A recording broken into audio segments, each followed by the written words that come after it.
મોરબીના માળિયા હાઈવે ઉપર Surajbari toll plaza નજીક ટ્રિપલ અકસ્માત બાદ આગ લાગતા ચારના મોત. કચ્છ મોરબી હાઈવે રોડ ઉપર સુરજબારી ટોલ પ્લાઝા પાસે ટેન્કર, ટ્રક અને ફોર વ્હીલરમાં આગ લાગી હતી. આ બનાવ અંગે જાણ ફાયર વિભાગની ટીમને કરતા ઘટના સ્થળે દોડી જઈ રેસ્ક્યુ કામગીરી હાથ ધરી હતી. આ આગની ઘટનામાં 4 વ્યક્તિના મોત નીપજ્યા હોવાનું જાણવા મળ્યું છે. આ બાબતે વાત કરીએ તો ગત રાત્રિના સમયે કચ્છ મોરબી હાઈવે રોડ ઉપર સુરજબારી ટોલ પ્લાઝા નજીક ટેન્કર, ટ્રક અને ફોર વ્હીલરમાં આગ લાગી હતી. આ બનાવ અંગે ફાયર વિભાગને જાણ કરતા deputy chief fire officer Jayeshbhai Dakhi fire team સાથે fire tender and rescue tender રવાના કરેલ હતું, તેમજ ટ્રાફિકના કારણે બચાવ ફાયર ટીમ પણ રવાના કરેલી હતી. ફાયર વિભાગ દ્વારા ઘટના સ્થળે પહોંચી કામગીરી હાથ ધરી હતી, જેમાં 5 બાળકો અને 2 ડ્રાઈવરને સહી સલામત સામખિયાળી હોસ્પિટલમાં ખસેડવામાં આવ્યા હતા.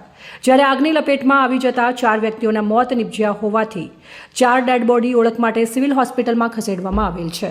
મોરબી ફાયર કંટ્રોલ રૂમમાં રાત્રે 10:39 કોલ મળે. મારું નામ જયેશ ડાખી, ફાયર ઓફિસર. અમે એક હોટલ વાઉચર અને સાથે રેસ્ક્યુ ટેન્ડર રવાના કરેલ અને સાથે બચાવ ટીમને પણ જાણ કરેલ. કારણ કે રસ્તામાં ટ્રાફિક હોવાના કારણે બચાવ ટીમની પણ મદદ છે.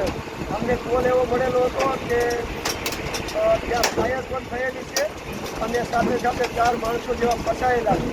એને લીધે મોરબી ફાયર ટીમ અને બચાવ ટીમ સાથે મળી અને ફાયર ફાઇટિંગ કરી અને 7 માણસો જેવાને સામખિયાળી હોસ્પિટલ ટ્રાન્સફર કરેલ અને 4 માણસોની ડેડ બોડી બહાર કાઢેલ અને મોરબી સિવિલ હોસ્પિટલ મોકલેલ.